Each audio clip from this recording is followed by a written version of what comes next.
చేసుకోవాలి, దాని రిజిస్ట్రేషన్ ఎలా చేసుకోవాలి, మనం సైట్లో యాప్ అనేది ఏ విధంగా ఉపయోగించడం అనేది ఈ వీడియో ద్వారా మీరు తెలుసుకుంటారు. కానీ దయచేసి వీడియో మాత్రం స్కిప్ చేయకండి. స్కిప్ చేస్తే మళ్ళీ మీకు అర్థం అనేది అవ్వదు. యాప్ను కింద డిస్క్రిప్షన్లో లింక్ ఇవ్వడం జరిగింది. లింక్ పై క్లిక్ చేసి డౌన్లోడ్ చేసుకోవచ్చు. ఓకే, యాప్ అనేది డౌన్లోడ్ అవ్వడం జరిగింది. చూసారా, దాన్ని క్లిక్ చేయండి. క్లిక్ చేయండి.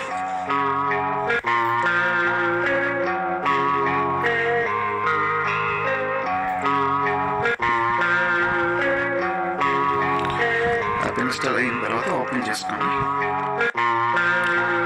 పర్మిషన్స్ అడుగుతుంది ఫస్ట్, అన్నీ అలౌ చేయండి. అన్నిటిని అలౌ చేసిన తర్వాత ఈ విధంగా ఓపెన్ అవుతుంది. మనం ఇంగ్లీష్, మనకు తెలిసిన లాంగ్వేజ్ ఇంగ్లీష్ కాబట్టి ఇంగ్లీష్ అని సెలెక్ట్ చేసుకున్న తర్వాత కింద కనిపిస్తుంది కదా, అప్లై చేయండి. ఈ విధంగా యూజర్ ఐడి పాస్వర్డ్ అనుకుని ఒక లాగిన్ అడుగుతుంది అనమాట. ఇప్పుడు మనకి యూజర్ ఐడి పాస్వర్డ్ అనేది ఎలాగొస్తుంది, మనం చేయాల్సింది ఏంటంటే గ్రామ పంచాయతీ లెవెల్ డేటా ఎంట్రీకి మన మొబైల్ యొక్క ఫోన్ నెంబర్, మన IMEI నెంబర్, అలాగే మన మొబైల్ ఆండ్రాయిడ్ వెర్షన్ ఏంటి, అలాగే మన మొబైల్ యొక్క ర్యామ్ కెపాసిటీ, అలాగే మన మొబైల్ 2Gయా 3Gయా 4G అనేది తెలపాలి.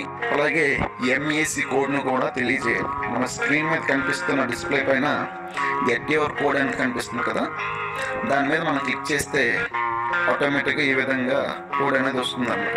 ఈ కోడ్ను కూడా మనం గ్రామ పంచాయతీ లెవెల్ డేటా ఎంట్రీకి ఇవ్వవలసి ఉంటుంది అనమాట.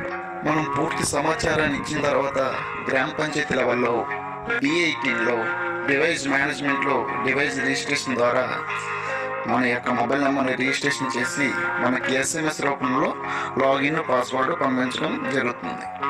ఇలా డిస్ప్లేలో చూపిన విధంగా మీకు SMS అనేది మీ మొబైల్కి వస్తుంది. 16 డిజిట్ యూజర్ నేమ్, అలాగే 6 డిజిట్ పాస్వర్డ్ అనేది ఇదో మీకు మొబైల్లో చూపించిన విధంగా మీ మొబైల్కి అనేది SMS రూపంలో ఇలా వస్తుంది అనమాట. యాప్ అనేది ఓపెన్ చేసుకుందాం. ఓపెన్ చేసుకున్నాక మనకు యూజర్ ఐడి పాస్వర్డ్ అనేది తెలిసింది కాబట్టి ఎంటర్ యువర్ యూజర్ ఐడి, ఇక్కడ మనం ఈ 6 డిజిట్ నెంబర్ వేస్తాం. ఎంటర్ పాస్వర్డ్ దగ్గర ఈ 6 డిజిట్ పాస్వర్డ్ అనేది మనం వేస్తాం అనమాట. ఈ విధంగా వేసుకున్న తర్వాత లాగిన్ చేయాలన్నమాట.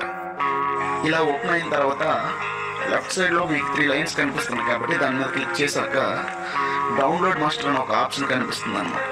దాని మీద మనం క్లిక్ చేసి ఇలా డౌన్లోడ్ మాస్టర్ లెటెనెన్స్ అని వస్తుంది. దాని మీద మనం క్లిక్ చేశాక మాస్టర్ అనేది డౌన్లోడ్ అవుతుంది అనమాట. నెక్స్ట్ ఓకే చేసి మనం బ్యాక్ చేసుకొని డేటా ఎంట్రీ మీద మనం క్లిక్ చేసుకోవాలన్నమాట.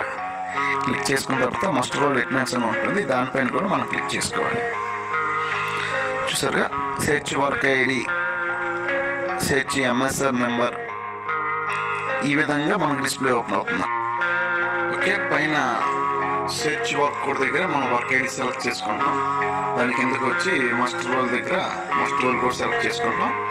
మనకి ఈ విధంగా మాస్టర్ రోల్ అనేది ఓపెన్ అయిపోతుంది. మనం ఎవరెవరికైతే డిమాండ్ అనేది ఇచ్చామో వాళ్ళ పేర్లు డిస్ప్లే అవుతాయి. అయ్యాక మనం ఇక్కడ మొత్తం 5 వచ్చారనుకోండి, మొత్తం ఆల్ మార్క్ అనేది టిక్ చేసుకుంటాం అనమాట. లేదు ఇద్దరు వచ్చారంటే ఇద్దరిని టిక్ చేస్తాం అనమాట. ఇప్పుడు మొత్తం 5 వచ్చారనుకోండి, ఆల్ సెలెక్ట్ ఆల్ కొట్టేసి అలా కిందకి వచ్చి కన్ఫర్మ్ అబౌవ్ 89 అని వచ్చింది కదా, దాని మీద మనం క్లిక్ చేసుకోవాలి. కింద కెమెరా అనే ఆప్షన్ కనిపిస్తుంది కాబట్టి కెమెరా మీద క్లిక్ చేసి మార్నింగ్ షిఫ్ట్లో వచ్చిన గ్రూప్స్ ఫోటో తీసి మనం ఓకే చేసుకోవాలి. ఫోటో అయిన తర్వాత ఓకే చేసుకోవాలి. ఓకే చేసుకున్న తర్వాత వచ్చిన తర్వాత సేవ్ కొట్టి సబ్మిట్ కొట్టాలి. కొడితే అటెండెన్స్ సేవ్ సక్సెస్ఫుల్ అనేది వస్తుంది. వచ్చేసి మనం అప్లోడ్ డేటా మీద క్లిక్ చేస్తే మనం పంపించిన అటెండెన్స్ అనేది అప్లోడ్ అటెండెన్స్ మీద క్లిక్ చేస్తే మనం పంపించిన అటెండెన్స్ మనం ఒకసారి చెక్ చేసుకోవచ్చు అన్నమాట. ఈ విధంగా చూడండి ఒకసారి ఎంతమంది పంపించామో వాళ్ళ పేరు, వాళ్ళ నెంబరు, మొత్తం ఈ డేటా మొత్తం మనకు కనిపిస్తుంది. మనం అప్లోడ్ చేస్తే అప్లోడ్ అయిపోతుంది.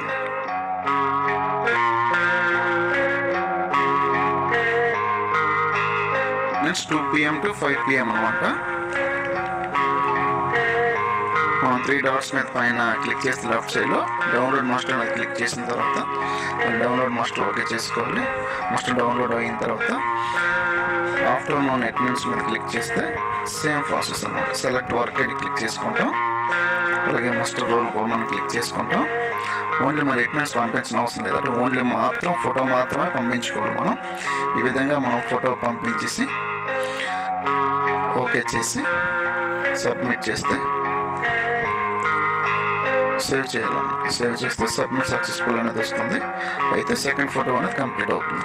మళ్ళీ అప్లోడ్ డేటాకి వెళ్ళి సేమ్ అప్లోడ్ అటెండెన్స్ గ్రూప్ అనేది క్లిక్ చేసి మనం పెట్టిన ఫోటో అనేది ఓకే అయిన తర్వాత సబ్మిట్ చేసేవాళ్ళం. ఓకే, అప్లోడింగ్ అనేది అవుతుంది, ఎన్ఐసికి అనేది వెళ్ళిపోవడం జరుగుతుంది అన్నమాట. Okay, total successful.